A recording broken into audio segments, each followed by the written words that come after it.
chapter 21. And the Lord visited Sarah, as he had said, and the Lord did for Sarah as he had spoken.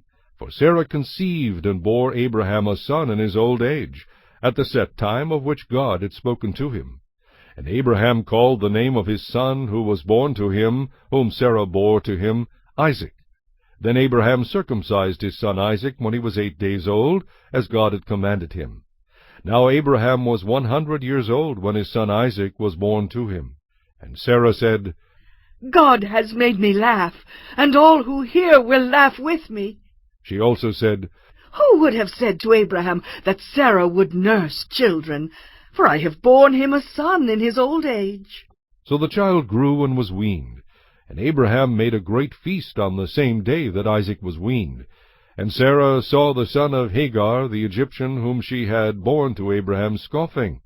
Therefore she said to Abraham, Cast out this bondswoman and her son, for the son of this bondswoman shall not be heir with my son, namely with Isaac. And the matter was very displeasing in Abraham's sight because of his son. But God said to Abraham, Do not let it be displeasing in your sight because of the lad or because of your bondwoman. Whatever Sarah has said to you, listen to her voice, for in Isaac your seed shall be called. Yet I will also make a nation of the son of the bondwoman, because he is your seed. So Abraham rose early in the morning, and took bread and a skin of water, and putting it on her shoulder, he gave it and the boy to Hagar, and sent her away. Then she departed and wandered in the wilderness of Beersheba. And the water in the skin was used up, and she placed the boy under one of the shrubs. Then she went and sat across from him at a distance of about a bowshot, for she said to herself, Let me not see the death of the boy. So she sat opposite him, and lifted her voice and wept. And God heard the voice of the lad. Then the angel of God called to Hagar out of heaven, and said to her, What ails you, Hagar? Fear not, for God has heard the voice of the lad where he is. Arise, lift up the lad, and hold him with your hand, for I will make him a great nation. Then God opened her eyes, and she saw a well of water. And she went and filled the skin with water, and gave the lad a drink. So God was with the lad, and he grew and dwelt in the wilderness, and became an archer. He dwelt in the wilderness of Paran, and his mother took a wife for him from the land of Egypt.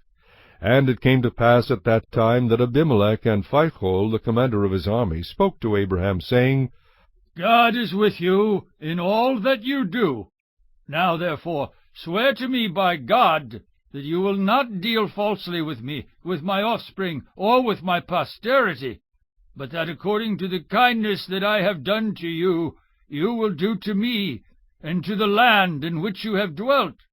And Abraham said, I will swear. Then Abraham rebuked Abimelech because of a well of water which Abimelech's servants had seized.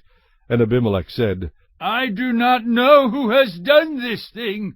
You did not tell me, nor had I heard of it until today. So Abraham took sheep and oxen, and gave them to Abimelech, and the two of them made a covenant. And Abraham set 7 ewe lambs of the flock by themselves. Then Abimelech asked Abraham, What is the meaning of these 7 ewe lambs which you have set by themselves? And he said, You will take these 7 ewe lambs from my hand, that they may be my witness that I have dug this well. Therefore he called that place Beersheba, because the two of them swore an oath there. Thus they made a covenant at Beersheba. So Abimelech rose with Phicol, the commander of his army, and they returned to the land of the Philistines.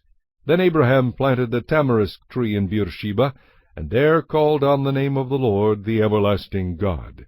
And Abraham stayed in the land of the Philistines many days.